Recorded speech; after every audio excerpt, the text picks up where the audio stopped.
Welcome to Wildlife Matters, a podcast from Dorset Wildlife Trust. Join us as we share news, articles and conversations exploring all the work we do to protect wildlife and wild spaces here in our beautiful county of Dorset. Hello and welcome to another episode of Wildlife Matters by the Dorset Wildlife Trust. My name is James and I am the Assistant Warden for West Dorset, currently based at the Kinkham National Nature Reserve. And today I have the pleasure of saying that I'm joined by entomologist, broadcaster and Dorset Wildlife Trust President, none other than Dr. George McGavin. Good morning, George. Good morning, how are you? Yeah, not too bad, thank you. Good to see you on this fine morning. Yeah, well, it's a little overcast here today. Oh, no. Everybody thinks I live in Dorset. I wish I did. I don't, unfortunately. In fact, when they asked me to be president, I thought I would be automatically disbarred by not residing in the county. Yeah. I thought they might offer me a shepherd's hut or a sheep shearing shed that I could sort of occupy like some hermit. But sadly not. So I'm an ascot in Berkshire. Yeah. Well, many listeners will already know you, George, from the TV, like I've said, and from other podcasts. But for the benefit of those who don't, would it be all right just have a bit of an overview of your career and what's led to you becoming and accepting? Yeah. Sure, absolutely.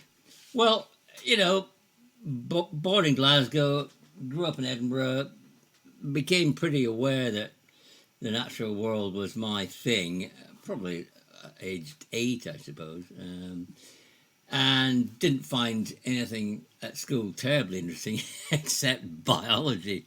So it was pretty obvious that I would go on to do a degree in zoology at Edinburgh University and a PhD at Imperial College, and then I ended up teaching at Oxford for 25 years. So I was also in charge of the museum collection. So the museum in Oxford is really quite amazing, and it's got probably the second biggest insect collection in the UK. Wow. So after 25 years there, on a Friday night, I was on the way home after tutorials back to back, and I suddenly realised that I was preaching to the converted, because all my students were, that's what they wanted to do. I wasn't really persuading anybody to be interested in biology because they were anyway. And I realised that really what I wanted was a much bigger audience. So I resigned, and this might come as a bit of a surprise. I mean, you don't normally resign a tenured position at Oxford University, but I wanted to get into TV. I had done a little bit of TV, and I enjoyed it. And then I resigned in 2008. And since then, I've made something like 100 short films for the One Show. They don't make, they don't have natural history anymore, which is a great shame. And I also made, I was involved in the big 5 expeditions for the BBC, Lost Land of the Jaguar, Lost Land of the Tiger, etc. And I did a lot of other documentaries like, Hands and Feet and Sewage and Afterlife. So I've had a very full career, and icing on the cake was to be asked to become the president of the Dorset Wildlife Trust. That's amazing. Yeah, and in the recent Dorset Wildlife Trust magazine, I saw that you were on Brownsea celebrating the 60 years of opening to the public, and you did an insect safari. I was, yeah, it was great. I mean, you're always slightly worried when you do insect safaris, will you find anything interesting? But of course, you always do. And I'm always amazed at how many people know quite a bit about birds and reptiles and the wildflowers, but they really aren't very good on insects. I mean, they will recognise a bumblebee and a moth and a butterfly and stuff. But there are, of course, 22,000 species of insects in the UK. Yeah. And you can't possibly know them all. I mean, I don't know them all. I've got a good handle on it, but it's endless fascination. And one of the great joys is showing a kid something interesting in the undergrowth and saying, that's a a shield bug and it does this and it does that, or here's a wasp and that lays its eggs in the eggs of other insects. And I think kids don't get that exposure these days. I think schools don't take them out enough. I think parents are too busy sometimes. But whenever they do come into contact with the natural world and they really get their eye in it, it is endlessly fascinating. Am I right in saying that you're also going to a school this afternoon? Absolutely. Well, one of the things I used to do at Oxford was outreach, and in a time when it wasn't even fashionable to do outreach, I did outreach, and it's a great thing to do because schools don't. They can't possibly do everything. So to have somebody coming into the school and speaking about their career or their specialist area, it can be a game changer. It really can. I mean, I've been in schools where some little boy or girl has been, paying real attention, not very audible or noisy, but they're taking it in, and you find out afterwards that it was a turning point. It was, it was a time when they said, yeah, this is what I'm going to do. And that, for me, is one of the great joys. So I'm heading off to Oxfordshire, back to where I used to work, and I shall be addressing a sixth form group, although I do like to do 8 to 12-year-olds, because that's when you catch them. That's when you catch them. Yeah. If you don't catch them by 8, 9, 10, 11, it's a harder job. Yeah, like the pivotal moment where you realise everybody has it. Yeah, I'm so. And well, when was yours? When did you realise that conservation, natural history, would be your bag? Yeah, it's a good question. So I went through life knowing that I wanted to work with animals. I did want to become a vet at one point, but I just felt I did a bit of experience and I just felt like it wasn't for me. So I also found that during school I really enjoyed making. So I was hoping to incorporate talking about the natural world and the environment through art. So I took a bit of a weird journey. I went to university, I studied sculpture, and that's where I learned about the Anthropocene and Yes. yeah, and also actually as well the Museum of or Centre of Post Natural History, which was quite interesting, but also quite scary. But I just felt that my practice wasn't enough. I was creating objects and I wasn't getting, I guess, the reaction, and I felt like you don't need to raise awareness for the climate and things like that anymore. We all know things are changing. Well, you do need to raise awareness. I mean, there's a lot of people out there, who think it's a hoax. Yeah, that is true. But I just felt that my practice wasn't really doing that. So I wanted to get fully involved myself. So I came back home to Dorset. I volunteered, which led on to me becoming a trainee out in East Dorset. That gave me all the skills to become an assistant warden, which I am now. But all through that process, I've been learning all the wildlife in Dorset. I've worked pretty much around the county on all the, well, not all of the reserves, but many of them, and that's really allowed me to do what I can, which I felt that the sculpture wasn't doing for me. So that was my journey. And it's very interesting. I mean, one of the things that we had to do at Edinburgh when I was doing my degree in zoology was to draw things. I mean, it's drawing and sketching is an incredibly useful skill. Yeah, and it feeds into so many areas of your life. And I do think that if they do this natural history O level, which I think is in the cards, which is a very good thing. That'd be fantastic. I hope they incorporate sketching, natural history notebooks, taking notes, making records. Yeah. All of that stuff, I think, is incredibly important. Now, of course, you might say, why did they ask me to become president? Well, the presidency it's a sort of it's a funny role. You have to support the Dorset Wildlife Trust, and you got to advocate for it, and you've got to, and of course you do have to be a bit of a named individual, somebody who people will know. I regard it as, well, some people regard it as a sort of honorary, position where you don't really have to do very much. I want to do a lot for it, but as much as I possibly can.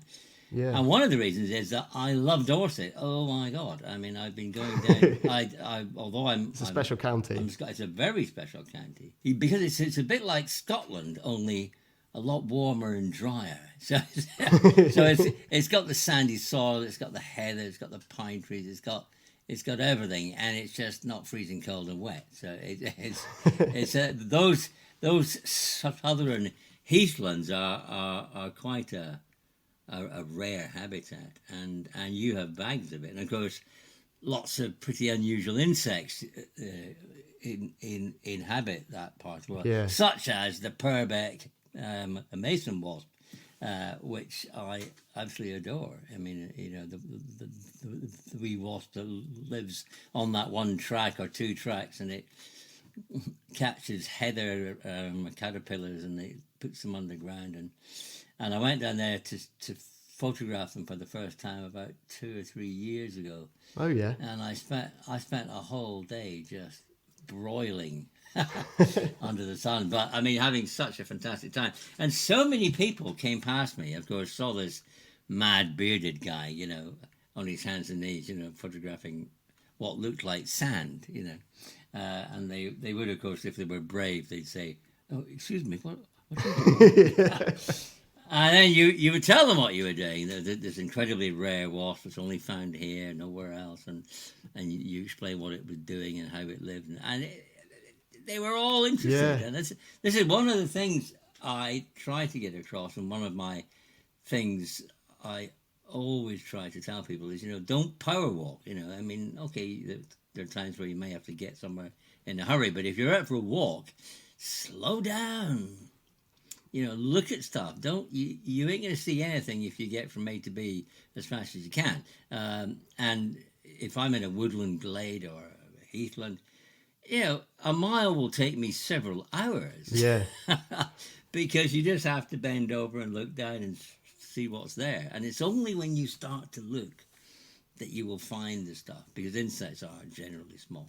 Yeah, I mean, life is going so fast, I feel, sometimes, and you're constantly given loads of information with social media and things. It's a really good opportunity to slow down and witness what's around you that you wouldn't necessarily see. And I mean, we've got heathlands like Upton Heath and Tadnall and Winfrith, and they've got fantastic wildlife, and it's amazing that we've got them, because I think we've only got a fifth. Or in the UK, there's we have a fifth of all the heathlands that are in the world, I believe. So they're really important habitats. Yeah, really truly fantastic. Absolutely. Well, I mean, it's such a beautiful county, and it's almost like it hasn't been discovered yet, but actually it is. It has been discovered, and it's actually getting busier than it probably ever was. And I know that can be a problem, because the more people you have going, the more footfall, the more impact we have as a species, as an animal. Because we don't all look after the place, we don't all take our garbage home, we don't all do what we should do. And education is such an important thing, and the wildlife trusts in general do a fantastic job in that they now have to rewild places, because if we're to grow, we have to take on areas of ground which were hitherto used for other things, like wild woodbury, which of course is tremendous. I mean, that only raised a few cattle, and it took a huge area. And now it's well on the way to being, a very interesting mosaic of habitats and wetland and all the rest of it. Yeah, I think it's 170 hectares, I want to say, in total. So it's a considerable area, and they're already having really good records like still silver-studded blues and juvenile adders. So it's a really exciting place at the moment. Well, of course, this is what gives me great hope. This is what gives me hope. I know it's very easy to be a doomster these days, a doomster and a gloomster, and there's very good reasons why one should feel doomy and gloomy, because the things are not going well. I mean, habitats are being lost. Pesticides are at an all-time high use, even though the World Food Organization's proved that a third, or 33% of all the food we grow is wasted. I mean, if we could just do something about that. Species are in decline. I mean, when I started my degree course in Edinburgh in 1971, I thought that was it. I was going to go off around the world, find new species, but actually what I've done is I've just presided over a steady decline since then. I mean, the species numbers and abundance has been going down and down and down. Everybody will be aware of the fact that we don't get insect splatter on our cars anymore as we drive around, because there are just so few flying insects. And I wonder what people of your age it's been very interesting, and as you say, it's difficult not to be doom and gloom. And I mean, I've got a fact here: 60% of flying insects have declined in the last 20 years, and it's difficult to be positive when we have facts like that. Absolutely. I mean, there's been a massive decline in flying insects. Insects are, I know it's hard to describe what they do, but they're such an important part of all terrestrial habitats. They are the ecological glue that holds it all together. Yeah. They're the oil in the engine of ecology. They are what transfers energy from the sun ultimately to higher animals. Most higher animals feed on insects. I mean, you simply wouldn't have any birds if there weren't insects. So they're the major carnivores, the major herbivores, the major recyclers. Yeah. They dispose of carcasses and dung. You wouldn't have any flowering plants, blah, blah, blah. We know all this, and yet we still don't seem to be sitting up on our haunches and going, hang on a minute, this is not good. Why we'll have to do something about this. And this is where the Dorset Wildlife Trust comes in. This is where wildlife trusts in general come in. If you can restore and nurture and look after the natural world in your part of the country, and if everybody does that in their part of the country, we are going to make great headway. Yeah, definitely. And we have 40 plus nature reserves. And we all do our best to manage them in a way where we're providing, like you talked about earlier, a mosaic of habitats, lots of age diversity. We do things like coppicing, which is cutting down sections of the woodland to enable younger growth to be mixed in with the older growth, really providing habitat and food for the life cycles of a variety of different insects. Yeah, this is it's interesting to hear you say that, because this is a common misconception, which I find, is that people say, well, if you want a nature reserve, just put a fence around it and leave it alone. Yeah, very true. Yeah, that might be an approach, but of course, ecology being what it is, things change, habitats change, and they will pass through a series of stages where they will eventually end up in this part of the world as a woodland. Yes. Now, that's no bad thing. We like woodlands, but there are many species and many plants, many species of insects and animals and plants that need an early stage. They don't want a mature woodland. In fact, the total number of species tends to drop off as you get older and older. And so what you want, as you so rightly say, is a mosaic of habitats. So you need some bare ground, you need some scrubby parts. Yes. Because not everything likes a woodland. Yeah, and I was just thinking of the silver-spotted skipper up on Fontmell Down. Yeah. Really loves staying at the top where it's the warmest on the south-facing slopes. Yeah. But it needs that bare ground next to sheep's fescue to be able to. The rare stuff tends to be quite picky with some of the things that they eat. Think about the marsh artillery as well. And as you say, if it was all left, a lot of the nature reserves would end up as woodland, and the bare ground specialists like the Heath tiger beetle as well. Yeah, exactly so. Exactly so. So you do need a variety. And of course, what's against us, what works against us a lot, are grazing animals, especially if you've got too many grazing animals. And I used to do a little experiment with students and schools. And what we would do is we would dig a small trench around a 3x3 meter square, and we'd sink a wire mesh fence into the ground, and then have it above ground as well, and we just leave it, and that mesh would exclude rabbits and sheep and deer, and within a couple of seasons, of course, the inside of this exclosure is suddenly full of flowers and plants, and tree seedlings and all sorts of stuff. Yeah. And the common reaction to this was, "Wow, why did you plant all that stuff in there, George?" And you go, "Well, no, I didn't plant anything in there. That's a seed bank that has been allowed to germinate because it's freed from the constant grazing pressure which it normally has." So it's a living, the whole ecology, the whole of natural history is a living, moving, throbbing being. And if you do something wrong, it will have an effect. But it's an experiment that anybody can do, actually, even in their back garden, or if they are fortunate enough to own a small piece of scrub or woodland. Try it, but build an exclosure and just see what you get, growing in it.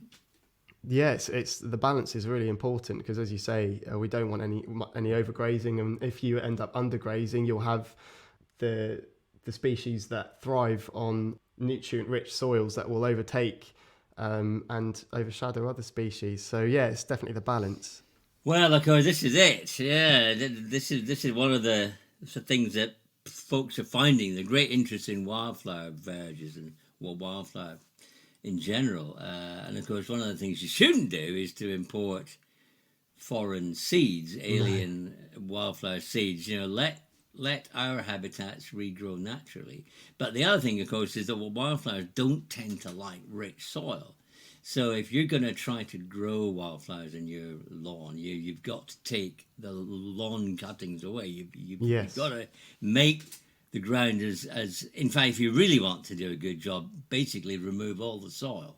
And throw it away. Well, don't throw it away, but use it elsewhere. And then, of course, you will get the wildflowers that are designed to spring up very quickly on very poor ground. What's your view on verge cutting? And this is one of the great issues of the day that county councils are trimming verges. It's a very good question. I think we can get quite stuck in becoming or wanting tidiness, where it's just not needed, and obviously in terms of safety, it would be good to make sure that sort of verges are cut so you can see where you need to. But they're great habitats, and I think a good example is along the Weymouth Relief Road. The topsoil wasn't put back on top of there, and it was reseeded with chalk specialists, and pyramidal orchids are coming up. And Phil Sterling, shout out to Phil. Who was at Oxford for a few years. Thank you, Phil, for your great work. Absolutely. But I mean, at a time when bees are having such a hard time, for councils to trim dandelions, which are not causing any visibility issues. And I would say if a verge is high, grass and stuff, slow down. Yeah. But yes, I mean, I don't mind a little mowed strip at the edge of a road, but dandelions particularly, vital spring flowers for early bumblebees who come Right out. at the beginning of the season. And what they don't want is to emerge with a bit of a warm spell and then find there's no, food for them. And, because some contractor has trimmed all the flowers down. And then at the end of the year, ivy. What's your view on ivy? Come on. Oh, ivy is really important for pollinators right towards the end. It's similar to the dandelion, but on the other end of the year. Exactly. Exactly. Yeah, we do love a bit of ivy, and it also is really good for bats as well. Does ivy kill trees? I don't think so, George. Of course it doesn't. No, I mean this is ingrained into some people's minds that ivy is somehow a strangler fig. It's not a strangler fig. In fact, even strangler figs aren't strangler figs. But if the tree is rotten and has a heavy ivy weight on it, it might hasten its demise. But ivy is a natural part of the British countryside, and the ivy flowers are an absolutely vital autumn supply of food for all sorts of insects. Yeah. And yet, every time I go around, I mean, to see an ivy stem as thick as your forearm these days is actually quite rare. Yeah, it is very rare, yeah. And you go along and there's this disheartening image of this, somebody's just chainsawed through ivy, and then you get a big mass of dead ivy in the tree. It's just horrendous. Yeah, no, ivy is definitely really important. So education is really vital. Yeah, and going back to verges as well, I wanted to just ask you what you think of No Mow May, because I think that's a really good initiative to encourage people to stop mowing. But obviously we need... Well, I had a No Mow May, and then it became No Mow June, and then I thought, to hell with it, it's no more July. Yeah. And my lawn has survived beautifully, thank you, my small lawn. Yeah. So I've just cut down the dry grass heads, and underneath my lawn is lush and green. I've got a few flowers that we didn't have before. I might mow it, a light mowing, in about a week or two's time. Mind you, it's been a very bad insect year. It's been quite scary. I'm not sure what you've had, but up here in Berkshire, very poor insect year. I mean, I walk round our small village every week, and I just look at what's around, and I've never seen so few bumblebees, so few hoverflies. Yes. I don't think ever. It's picked up a little bit now. Yeah. But it is alarming. It is alarming. I have to admit, yeah, we try and do as many moth traps as possible throughout the year, just to keep our moth records up to date on our reserves.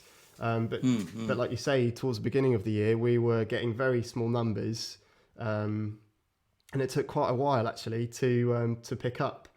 Funnily enough, we actually had a moth trap this morning at the Dorset Wildlife Trust HQ.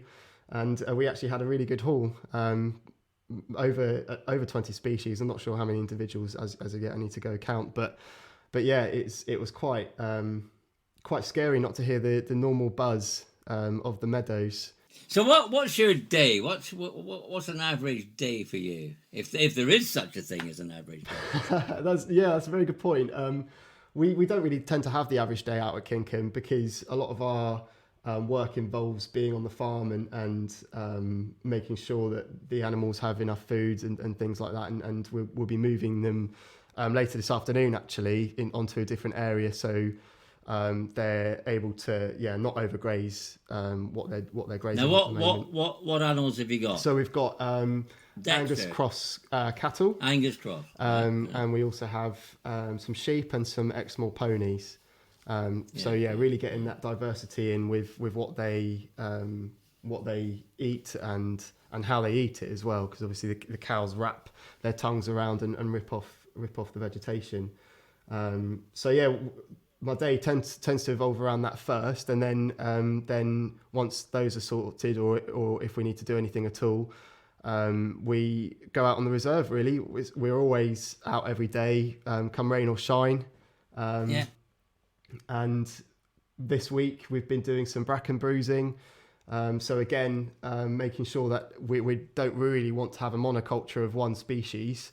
Well, because bracken's an interesting plant. It's is. one of the world's commonest plants, grows on every continent. Yes. And is a remarkably interesting plant. There are lots of insects who use it. I mean, there are several species of fly, sawflies, beetles, bugs, that use bracken exclusively as their food plant. Yes, yeah. And yet, even though there's all these insects eating it, only about 4% of the bracken mass gets eaten or taken away. Yeah. And it is, of course, a woodland plant, and wherever you see bracken, it's indicative of the fact that there was a woodland there before. Yeah. And I just wonder to what extent we should re-wood large parts. I mean, we have lost a huge amount of trees in the UK. Yeah.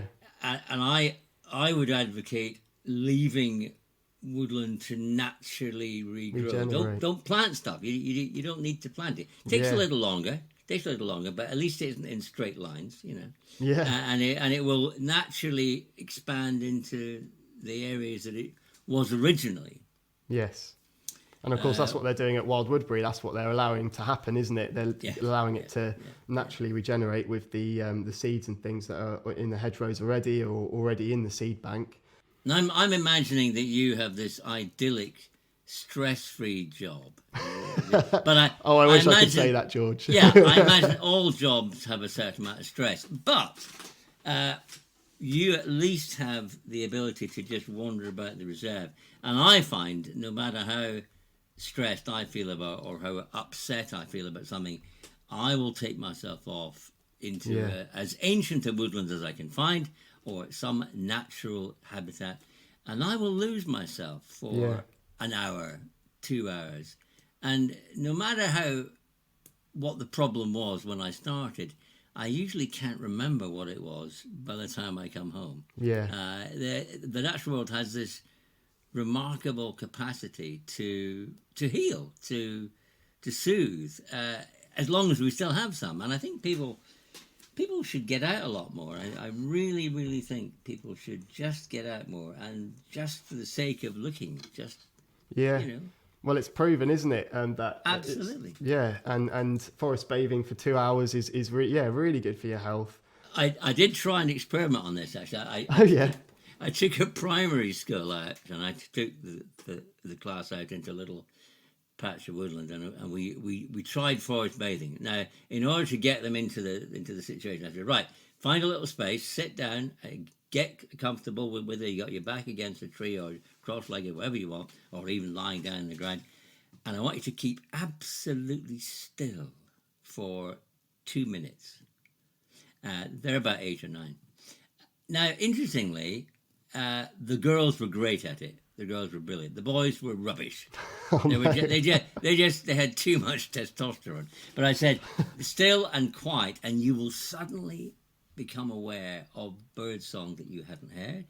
You will hear, and your insects flying next to you and close to you. You will become more aware. All your senses will be heightened. Just keep quiet.